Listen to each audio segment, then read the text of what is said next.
কেন্দ্ৰীয় মন্ত্ৰীসভাত সৰ্বানন্দ সোণোৱালক বাদ দি এই পবিত্ৰ মাৰ্ঘেৰিটা যেনেকৈ আপোনালোকৰ আহোম জনগোষ্ঠী তেনেকৈ কিন্তু বিৰোধী সংসদত কপাবৰ কাৰণে নৰেন্দ্ৰ মোদীৰ চকুত চকুত হৈ কথা ক'ব পৰাকৈ গৌৰৱ গগৈৰো আন এজন আপোনালোকৰ সুযোগ্য সন্তান। আজি ঠিক একেধৰণে অসম বিধানসভাত যেনেকৈ তৰুণ গগৈ ৰেকৰ্ড কৰি থৈ গৈছিল, আজিও 126 জন বিধায়কৰ ভিতৰত হিমন্ত বিশ্ব শৰ্মাৰ চকুত চকুত হৈ কথা ক'ব পৰা সেই বিধায়কজন কিন্তু আপোনালোকৰ এই শিৱসাগৰৰে অখিল গগৈ। ইমানবিলাক বিধায়ক থকাৰ পিছতো ঠিক একেধৰণে মই কম যে এতিয়াও ক্ৰীড়াৰ ক্ষেত্ৰত, সাংস্কৃতিক ক্ষেত্ৰত, সামাজিক ক্ষেত্ৰত অনন্য প্ৰতিভাৰ অধিকাৰী আছে এই আহোম জনগোষ্ঠীটোৰ। অসমৰ বুকুৱেদি যেতিয়ালৈকে ব্ৰহ্মপুত্ৰৰ পানী বৈ থাকিব, ভাৰতৰ ভূখণ্ডত এই অসম নামৰ জাতিটো যেতিয়ালৈকে জীয়াই থাকিব, তেতিয়ালৈকে এটা নাম সোণালী আখৰে লিপিবদ্ধ হৈ থাকিব, কি যে প্ৰথমগৰাকী অলিম্পিক বিজয়ী কোন? লাভলীনা বৰগোহাঁই, এগৰাকী উদীয়মান অসম সন্তান। আজি দ্ৰুততম দৌৰবিদ হিচাপে ভাৰতৰ নক্ষত্ৰ হিচাপে উজলি উঠা আন এজন সুযোগ্য ভাৰতীয় সন্তান, অসম সন্তান নহয়, তেওঁ কোন? আহোম জনগোষ্ঠীৰ অম্লান বৰগোহাঁই। মন্ত্ৰী যোগেন মোহন ডাঙৰীয়াকে প্ৰমুখ্য কৰি মোৰ ভাতৃ ৰাজদীপ বাইলুং বৰুৱা আৰু মঞ্চত উপবিষ্ট অসমৰ বিভিন্ন জাতীয় সংগঠনৰ নেতৃবৃন্দ, সাংবাদিক বন্ধুসকল আৰু উপস্থিত সুধীবৃন্দ, আপোনালোক সকলোকে মই নমস্কাৰ জনাইছোঁ।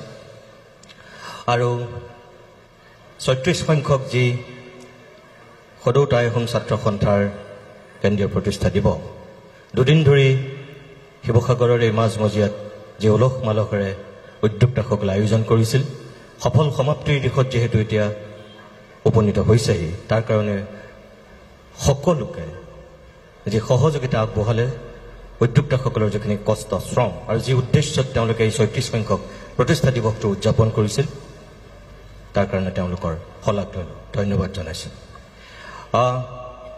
মই টেলিভিশ্যনেই হওক, সভা সমিতিয়েই হওক, খুব খোলাখুলিকৈ কথা কৈ ভাল পাওঁ।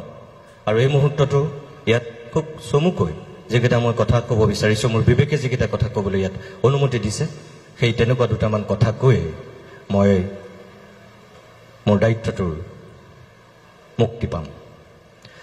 প্ৰথম কথা যে আজিৰ পৰা ৩৬ বছৰৰ পূৰ্বে 1988 চনত যিকেইজন আহোম জনগোষ্ঠীৰ মহান মনীষীয়ে এই সদৌ টাই আহোম ছাত্ৰ সন্থা জন্ম দিছিল, প্ৰতিষ্ঠা কৰাৰ সপোন দেখিছিল, প্ৰতিষ্ঠাপক সম্পাদক ইয়াতেই আছে, তেখেতৰ পৰা আৰম্ভ কৰি প্ৰতিষ্ঠাপক সভাপতি প্ৰমোদ বৰুৱালৈকে মই সকলো সেই সময়ৰ নেতৃত্বক অন্তৰৰ পৰা শ্ৰদ্ধা জনাইছোঁ। আৰু মই তেখেতসকলক চেলুট জনাইছোঁ এই কাৰণেই যে অসমৰ বিভিন্ন জাতি জনগোষ্ঠীৰে ভৰপূৰ এই ক্ষুদ্ৰ অসমখনত একেবাৰে শেষত গঠন হোৱা জনগোষ্ঠীয় ছাত্ৰ সংগঠনটোৱে আছিল এই টাই আহোম ছাত্ৰ সন্থা। তাৰ পূৰ্বে সকলোবিলাক ছাত্ৰ সংগঠন অসমৰ বুকুত আজি যিবিলাকৰ এটা সুকীয়া অস্তিত্ব আছে, যাৰ আধিপত্য আছে, সকলোবিলাক তেতিয়াই তেওঁলোকে গঠন কৰিছিল। কি বড়ো ছাত্ৰ সন্থাৰ কথাই কওঁ, কি আমি TMPKৰ কথাই কওঁ, কি চাহ জনগোষ্ঠীৰ ছাত্ৰ সন্থাৰ কথাই কওঁ, আনকি শৰণীয়া কছাৰী ছাত্ৰ সন্থালৈকে সকলোবিলাক ছাত্ৰ সন্থা তেতিয়া গঠন হৈছিল।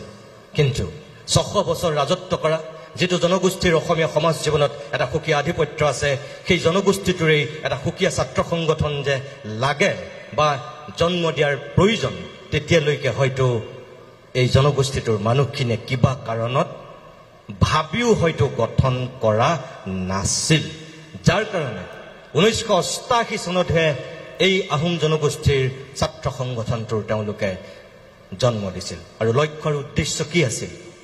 এখন বৃহত্তৰ অসম চুকাফাই যেনেকৈ গঠন কৰিছিল, এইমাত্ৰ পবিত্ৰ মাৰ্ঘেৰিটা ডাঙৰীয়া যিকেইটা কথা কৈ গৈছে যে চুকাফাত আৰম্ভ হৈ শেষ হয় লাচিতত, ময়ো তেখেতৰ লগত একমত।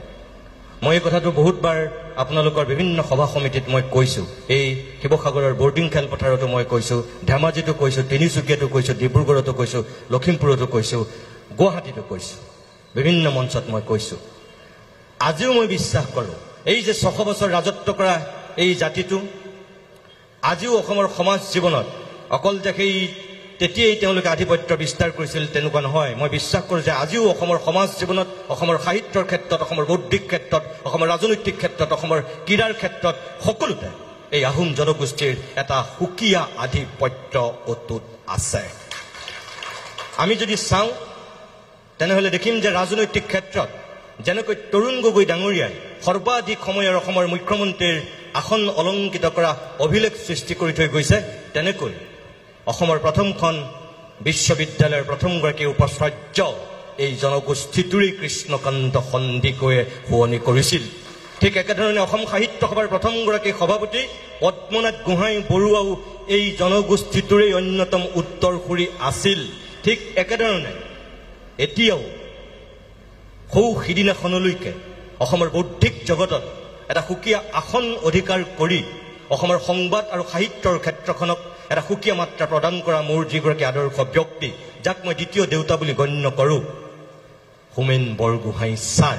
অসমত একমাত্ৰ ব্যক্তি যি 54 বছৰ ধাৰাবাহিকভাৱে সংবাদ জগতৰ সম্পাদকৰ দায়িত্ব তেওঁ বহন কৰিছিল আৰু অসমৰ বৌদ্ধিক জগতৰ অন্যতম ভোটা তৰা হিচাপে উজলি আছিল। কোনো অসমীয়া নাই ইমান দীঘলীয়া সময় ইমানকেইখন কাকত প্ৰতিষ্ঠা কৰি ইমানকেইখিনি সাহিত্য সাধনা কৰি অনেক নতুন সাহিত্যিক সৃষ্টি কৰিছিল। তেওঁ সমান কোনো দ্বিতীয় এজন সাহিত্যিক এতিয়ালৈকে ওলোৱা নাই। যেনেকৈ পদ্মনাথ গোহাঁই বৰুৱা অনন্য, ঠিক একেধৰণে হোমেন বৰগোহাঁইও আজিও সুকীয়া আসনত।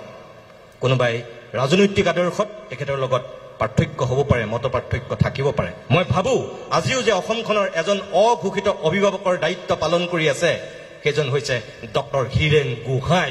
সেইজনো হৈছে এই আহোম জনগোষ্ঠীৰ অন্যতম এগৰাকী পণ্ডিত, যিজন পণ্ডিতৰ অনবদ্য অৱদান তেওঁ ৰাজনৈতিক দৰ্শনটোৰ লগত পবিত্ৰ মাৰ্ঘৰিটা ডাঙৰীয়া আছে, যোগেন মোহন ডাঙৰীয়া আছে, বা আন কোনোবা কংগ্ৰেছ, ৰাইজৰ দল, অসম জাতীয় পৰিষদ, অগপ এনেকুৱা ৰাজনৈতিক নেতাবিলাকৰ মতাদৰ্শৰ পাৰ্থক্য থাকিব পাৰে, কিন্তু যিটো বৌদ্ধিক আধিপত্য কেম্ব্ৰিজৰ পৰা ডক্টৰেট ডিগ্ৰী লোৱা এই মিল্টনক লৈ যিখিনি তেখেতে তেতিয়াই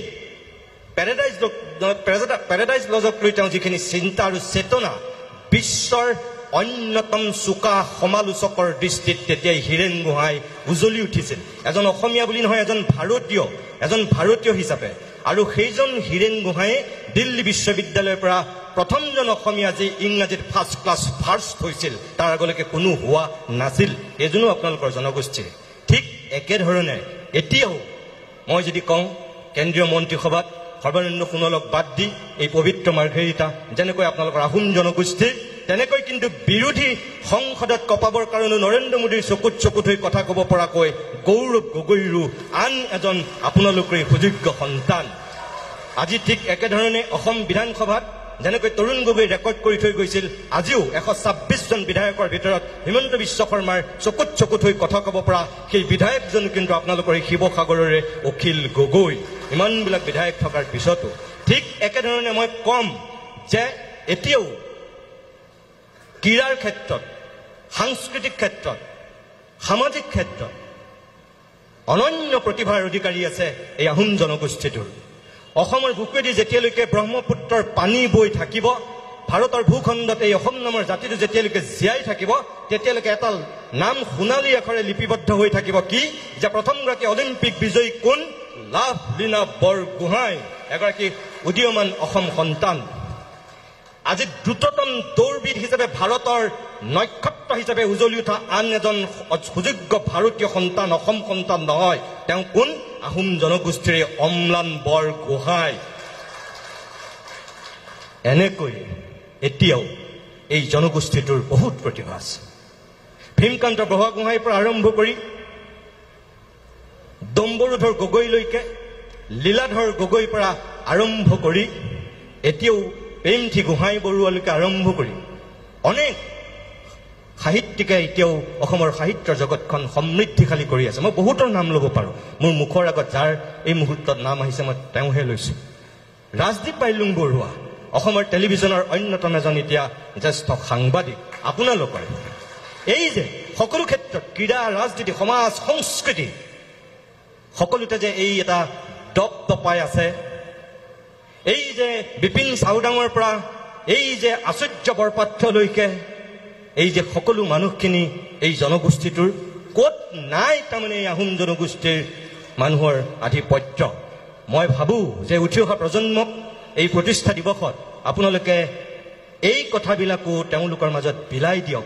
উঠি অহা প্ৰজন্মক এই কাৰণেই বিলাই দিয়ক যে মই বিশ্বাস কৰোঁ যে পৃথিৱীৰ বুকুত এটা জাতি যদি জাতি হিচাপে জীয়াই থাকিব লাগে সেই জাতিটোৰ তিনিটা উপাদান সদায় থাকিব লাগিবই যতেই নাথাকক যিমানেই তেওঁলোক সংখ্যাৰ ফালৰ পৰা বৃহৎ নহওক কিয় যদি সেই তিনিটা উপাদান কৰবাত ঘূণে ধৰে সেই জাতিটো পৃথিৱীৰ বুকুত জাতি হিচাপে জীয়াই থকাটো বৰ কঠিন এক ভাষা দুই নিজস্ব সংস্কৃতি আৰু তিনি এক উচ্চ মানৰ সাহিত্য এই তিনিটা উপাদান অবিহনে এটা পৃথিৱীৰ বুকুত জাতি কেতিয়াও জাতি হিচাপে জীয়াই থাকিব নোৱাৰে এটা সময়ত সংস্কৃত ভাষা আছিল গোটেই ভাৰতবৰ্ষৰ যদি আধিপত্য বিস্তাৰ কৰা এই অসম ভূখণ্ডটো সংস্কৃততেই সাহিত্য চৰ্চা কৰিছিল তাৰ পিছত সংস্কৃতৰ পিছত কোনটো ভাষাই আধিপত্য লাভ কৰিছিল এই আহোম জনগোষ্ঠীৰ অন্যতম টাই ভাষা আছিল শক্তিশালী ভাষা এতিয়া না সংস্কৃত আছে না আজি টাই ভাষা আছে শংকৰদেৱৰ আগত আমি যদি চাওঁ আৰু শংকৰদেৱৰ পিছত আমি যদি চাওঁ এই দুয়োটা ভাষাৰ এতিয়া বিপৰ্যয় কিন্তু যেটা আজি অসমীয়া ভাষা এই ভাষাটো অকল আমাৰ মুখেৰে কৈ থাকিলেই জীয়াই থাকিব নেকি উন্নত মানৰ সাহিত্য সৃষ্টি হ'ব লাগিব অৰ্থাৎ এই আহোম জনগোষ্ঠীটোৰ টাই ভাষা টাই সংস্কৃতিৰ পৰা আৰম্ভ কৰি অসমীয়া সমাজ জীৱনৰ যেটো আধিপত্য হেতু অটুট ৰাখিবৰ কাৰণে এনে ধৰণৰ কিছু বৌদ্ধিক চেতনা সমৃদ্ধ কাম আপোনালোকে কৰিব লাগিব আৰু যেটো হয়তো এই টাই আহোম ছাত্ৰ সন্থাই কৰি আহিছে ইয়াত কি লিখা আছে মই একো নাজানো মই এটাই শেষত আশা কৰিম যে বৌদ্ধিক চেতনা সমৃদ্ধ কৰিব পৰাকৈ মানুহক মানুহ কৰি ৰাখিব পৰাকৈ সমাজ এখনক সমাজ কৰি ৰাখিব পৰাকৈ যিখিনি ইয়াত লিখা প্ৰকাশ হৈছে কবিতা গল্প বা নিবন্ধ বিভিন্ন ধৰণৰ ভিন্ন ধৰ্মী ৰচনা এই সকলোৱে আপোনালোকৰ মন আৰু মগজুক আহ্লাদিত কৰক চিন্তাৰ খোৰাক যোগাওক মই আশা কৰিম এই 315 পৃষ্ঠাতকৈ বেছি এখন মাত্ৰ স্মৰণিকা নহয় আপোনালোকে সদায় মনত ৰাখিব ইয়াত থকা যোগেন মোহন পবিত্ৰ মাৰ্গৰিটা বসন্ত গগৈৰ পৰা আৰম্ভ কৰি ৰাজদীপ বাইলুং বৰুৱালৈকে সকলোবিলাক এদিন মৰি ভূত হ'ব তেওঁলোকৰ হাৰত দুবৰি গজিব আপোনালোকবিলাকেও ইয়াতো কোনোবা এদিন গুচি যাব কিন্তু আপোনালোকৰ ঘৰবিলাকত এখেতসকলৰ ঘৰবিলাকত কি থাকি যাব এইখন কেতিয়াও নমৰে এইখন সদায় থাকি যাব এইখন এখন সময়ৰ দলিল আজি যদি কোনোবাই আজিৰ পৰা 50 বছৰৰ পিছত আজিৰ প্ৰায় 100 বছৰৰ পিছত যদি কোনোবাই টাই আহোম ছাত্ৰ সন্থাৰ সন্দৰ্ভত কিবা জানিব বিচাৰে জনগোষ্ঠীটোৰ সন্দৰ্ভত যদি কোনোবাই অনুসন্ধিৎসু মনেৰে গৱেষণা কৰিব বিচাৰে মই ভাবো আজিৰ পৰা 50 বছৰৰ পিছত আপোনালোক কোনো নাথাকিলেও এইখন থাকি যাব যিখন উঠি অহা প্ৰজন্মৰ কাৰণে হাত পুঠি হ'ব ইয়াত লিখা চেতনা সমৃদ্ধ লিখনিখিনি ইয়াত কাৰোবাৰ চিন্তা যিখিনি ইয়াত গভীৰভাৱে প্ৰকাশ হৈছে এইখিনি সেই সময়ৰ আজিৰ এই 2024 চনটোক জানিবৰ কাৰণে একবিংশ শতিকাৰ এই প্ৰথম দুটা বা তিনিটা দশক জানিবৰ কাৰণে আজিৰ প্ৰায় 100 বছৰৰ পিছতো এইখন হ'ব পাৰে অনন্য দলিল সময়ৰ বুৰঞ্জী আনুষ্ঠানিকভাৱে মই সম্পাদক এনামুদ্দিন আহমেদ ডাঙৰীয়াক অভিনন্দন জনাইছো আৰু আশা কৰিছো যিখিনি কষ্ট শ্ৰম ত্যাগ স্বীকাৰ কৰি ইতিহাসে পৰখা ৰংপুৰ আজি প্ৰকাশ কৰা হৈছে আপুনি সফল হওক আৰু আপোনালোক সকলোকে পুনৰবাৰ বহুত ধন্যবাদ আৰু অভিনন্দন জনাই আনুষ্ঠানিকভাৱে ইতিহাসে পৰখা ৰংপুৰ উন্মোচন কৰা বুলি ঘোষণা কৰি মই মোৰ দুআষাৰ সামৰণি মাৰিছো।